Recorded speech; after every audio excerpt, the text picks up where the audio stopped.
There Was a Country by Chinua Achebe, traveling on behalf of Biafra. In addition to working with BOF, Ojukwu also asked me to serve the cause as an unofficial envoy of the people of Biafra. Being invited to serve by the leader of Biafra was both an important and satisfying opportunity, but it also came with great anxiety. What were we getting into? I thought. I never solicited the post, so being asked from the very top to come and help, especially from the angle of the intellectual, was very important to me. I wasn't absolutely sure how things would work out, but I thought I would do my best. The first trip I undertook on behalf of the people of Biafra was at the direct request of General Ojukwu. He called me to his office soon after the conflict started and asked me to travel to Senegal to deliver a message to President Leopold Sédar Senghor. I was to be accompanied on this trip by a young academic, Sam Agbam, who spoke several European languages fluently. He was among the young intellectuals in the Biafran diplomatic service involved in one way or another in the framing of the Biafran argument. Sam and I set out for Senegal. During these trips for the people, envoys were often put on a private plane, any plane at midnight from Uli Airport, flying out of Biafra across the Sahara, occasionally to Europe or an African capital, from whence we would travel more freely to the destinations of our choice. During this particular flight, the pilot announced at about 20,000 feet that the plane was experiencing technical problems. It was marked by a great deal of turbulence and sudden losses of cabin pressure. We were all experiencing motion sickness, some were vomiting, and all were stricken by a sense of impending doom. The plane was diverted to an airport in the Sahara, where we disembarked, changed to a Senegalese airline, and flew to Dakar. Sam Agbam vanished at some point during our travel. I was never told why he did not continue the journey. Soon thereafter, he got in trouble with the Biafran government, accused of being part of a mutiny, and was executed with others for allegedly plotting a coup against the Ojukwu, as discussed earlier. After we lost each other, I decided to take control of the journey, despite the language barrier. I arrived in the beautiful capital of the Republic of Senegal, Dakar, and checked myself into one of the city's many smart hotels. I visited the presidential offices the day after my arrival and tried to get the letter from General Ojukwu in my possession to President Senghor. I couldn't get past the presidential aides. The officials there, all expatriate administrators, responded to my request with looks of incredulity. They could not even imagine anything like opening the door and showing me in to see the Senegalese president. They must have thought I was crazy. There was one very tall man who spoke very good English, and he said to me that there was no way I could see the president. "What do you want to see him for?" he asked. I said that I would like to present my new novel, A Man of the People, to him. I also added that I knew that President Senghor was a great writer and poet, and I thought I should show my appreciation of his writing by presenting my humble effort at writing poetry. Clearly, that was not what I wanted to do, but I was not about to disclose my true intentions to this uncooperative gentleman. "Oh, that is easy enough. You give me the book and poems, and I will take it to him, and I am sure he will be delighted," the official said. I said that I would like to deliver it myself, that was the reason I had come all this way. There was nothing more the official could tell me, and I was sent away. The next, I went back and repeated the process in an attempt to see Senghor. Either my tenacity was working or the staff was getting tired of seeing me every morning. because I got a new message 5 days into this ritual. President Leopold Sedar Sr. will see you tomorrow. This message was brought in a black limousine. A member of the hotel staff ran up to my room, knocked on the door, and excitedly relayed that I had a message from the presidential palace. The esteem in which I was held in the eyes of the people and staff in the hotel, you can imagine, rose dramatically. After that, my stay was very different. Soon after my arrival, I had complained to the hotel front desk that the fan in my room was not working well, but nothing was done about it until the limousine visit from the presidential palace, soon after which I was informed that the fan had been attended to. The next day, I had my audience with President Leopold Sedar Sr., a very extraordinary man. I was guided along a stone path in the gardens of the presidential palace and up the ground staircase to a secluded room. The first thing that struck me was the loneliness. We were standing in a room in this huge mansion, I in my Biafran attire, Senior in his French suit, and he seemed all alone. He knew that I came from Biafra in West Africa. I handed Senior the letter that informed him of the real catastrophe building up in Biafra, and I told him that it was a message from the Biafran head of state, who had asked me to deliver the sealed envelope directly to him. Senior regretted that I had spent several days in the country trying to reach him and apologized for the treatment I had received. Senior was a profoundly adept diplomat, and he took on the business I brought. He glanced through the letter quickly and then turned to me and said that he would deal with it overnight as soon as possible. Our conversation then turned to other things intellectual, rights and education, the great cultural issues of the day, including the movement he was spearheading called Negritude. La Negritude, as it was called, was already widely known in serious intellectual circles around the world. The founders of La Negritude, les Trio Pères, the Three Fathers, Leopold Sedar Sr., Aimé Césaire from Martinique, and Leon Gontran Damas from Guyana, met while they were living in Paris in the early 1930s. It is important not to view negritude in isolation, but in the full context of the Black consciousness movement of the first half of the 20th century, a period that gave rise to a number of ideological and intellectual movements in America, the Caribbean, and Africa, and a great deal of cross-fertilization and complexity.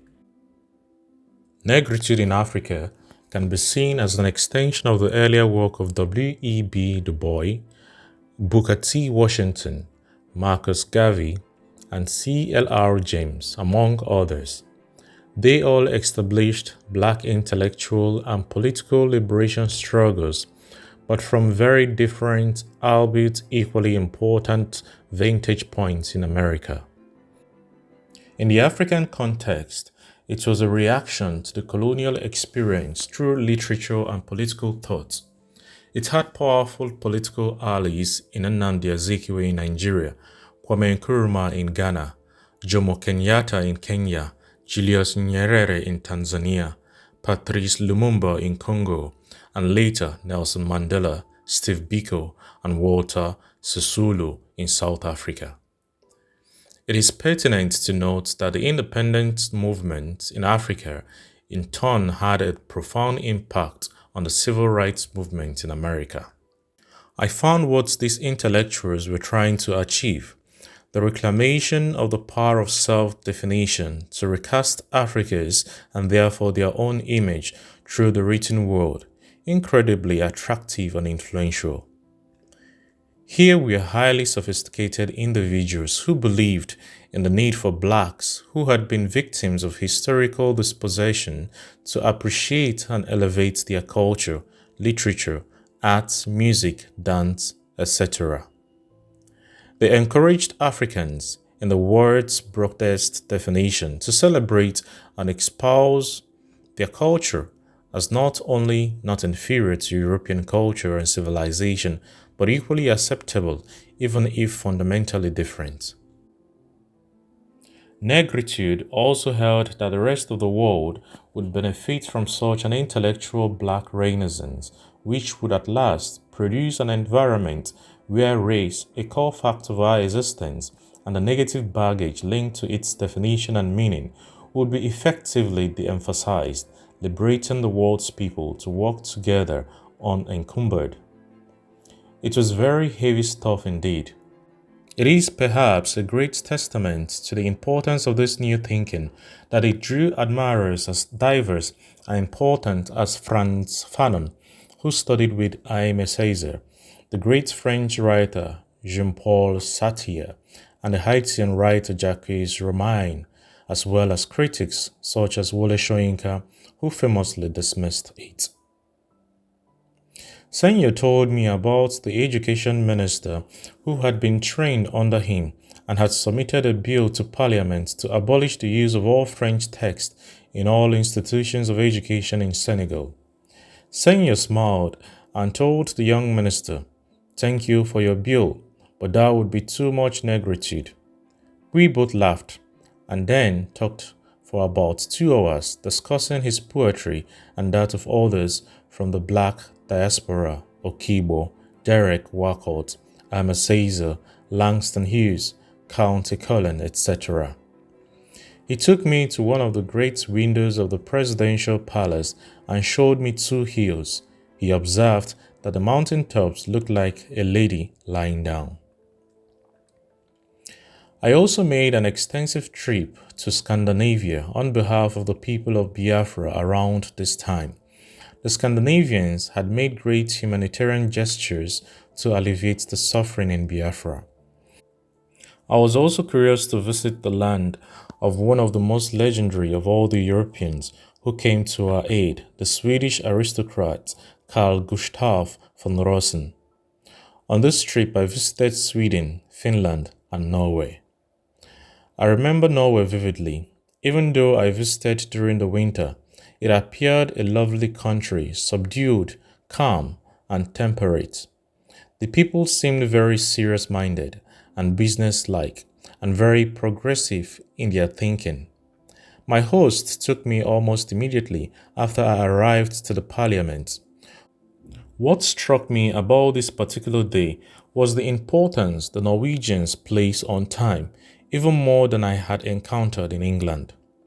Here was a people that knew that time was critically important and it was to be used judiciously. Another observation of significance had to do with the items on the program. It appeared to be like a service, a hymn, an anthem was sung, followed by deliberations and readings, all in Norwegian. So I can't tell the reader exactly what was being said, but it sounded almost like a religious service. When they were done, I was ushered into this wonderfully built, ornate parliament room, and a gentleman said to me, "Now, Mr. Achebe, you can tell us what you came for." And I spent about 20 minutes telling my host about the humanitarian disaster that was Biafra. I received a warm round of applause and promises of continued humanitarian support. The other thing that happened during my trip to Norway was, unfortunately for millions around the world, very sad. As I walked back to my hotel with my host, I was able to tell from the conspicuous news flashing on a huge screen that Robert Kennedy had been assassinated. I was able to figure out the devastating news from the flashing words, even without help from my host, and it struck me how bad news is so much more easily recognizable across languages than good. My trip to Canada was very different from the others. I was invited to speak about the Biafran tragedy by the World Council of Churches and the Canadian Council of Churches. The World Council of Churches was one of the most magnanimous supporters and suppliers of humanitarian relief for the suffering and dying in Biafra, so I felt deeply obliged to attend their gathering.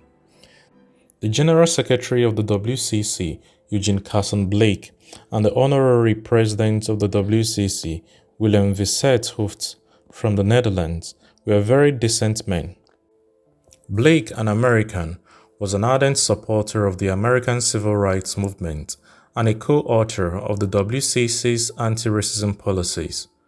Hooft helped set up the Ecumenical Church Loan Fund for the poor around the world. It is important to point out that the Protestants did not hold a monopoly on generosity during the war. Several Jewish groups and Roman Catholic orders also came to the aid of the destitute. Reverend Father Dr. George Hustler, former president of Caritas International, is particularly celebrated till this day by former Biafrans for his towering role in providing humanitarian and other aid during the conflict. In any case, our hosts, the Canadian Council of Churches, organized a dinner in my honor and invited a number of very distinguished Canadians and religious leaders from around the world. When they brought out the first course, smoked salmon with steamed spinach, Eugene Carson Blake announced to the guests that we were about to eat a piece of Uli Airport at night, which many of them at the table were aware was famously and effectively camouflaged with palm fronds and leaves to hide it from Nigerian Air Force reconnaissance missions. That statement was greeted with boisterous laughter. It occurred to me once again how different Biafra had become from other places where laughter was still available. In May 1968, I was part of the Biafran delegation that attended the Kampala, Uganda talks, one of the world's failed attempts, in this case the British Commonwealth and the OAU, to forge a peace between Nigeria and Biafra. President Milton Obote of Uganda hosted the deliberations that also involved Commonwealth Secretary Arnold Smith. Sir Louis Mbanefo was the leader of that delegation, which also included Professor Hilary Ockham, Francis Ella, and a few others. It was at that meeting that I met Aminu Kano for the first time. As the Nigerian delegation, led by Anthony Enahoro, espoused their resolve to crush Biafra unless there was a complete surrender, Aminu Kano seemed very uneasy, often looking through the window. This was a man who was not pleased with either side or how the matter was being handled. That meeting made an indelible mark on me about Aminu Kano, about his character and his intellect. In late 1968, I traveled to the United States with Gabriel Okara and Cyprian Ekwensi as part of an extensive university tour to bring the story of Biafra to the mainly progressive American intellectuals and writers. We visited scores of campuses, gave what seemed to be hundreds of interviews, and met with several very influential American leaders of thought. During my visit, we were educated about Igbo landing in St. Simons, Georgia. According to the local law, Igbo landing was the site where an ill-fated slave ship called the Wanderer had run aground. The valuable cargo the captured Igbos were taken on shore while the crew rescued what they could from the bowels of the ship. While the crew was distracted, the story continues. The Igbos made a suicidal pact, deciding to walk into the ocean and drown themselves rather than allow the slave merchants to sell them into bondage. Locals swear that the shores of the tragedy are still haunted, and that on a clear moonlit night, a visitor who stands really still can hear the howls and agony of death. Refugee, mother and child. A mother in a refugee camp, no Madonna and child could touch.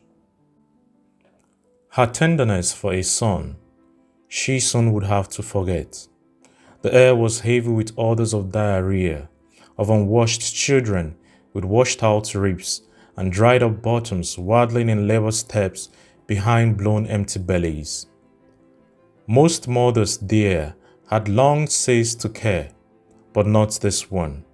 She held a ghost smile between her teeth, and in her eyes the memory of a mother's pride. She had bathed him and rubbed him down with bare palms. She took from the bundle of their possessions a broken comb and combed the rust-colored hair left on his skull, and then, humming in her eyes, began carefully to pat it. In their former life, this was perhaps a little daily act of no consequence before his breakfast and school. Now she did it like putting flowers on a tiny grave.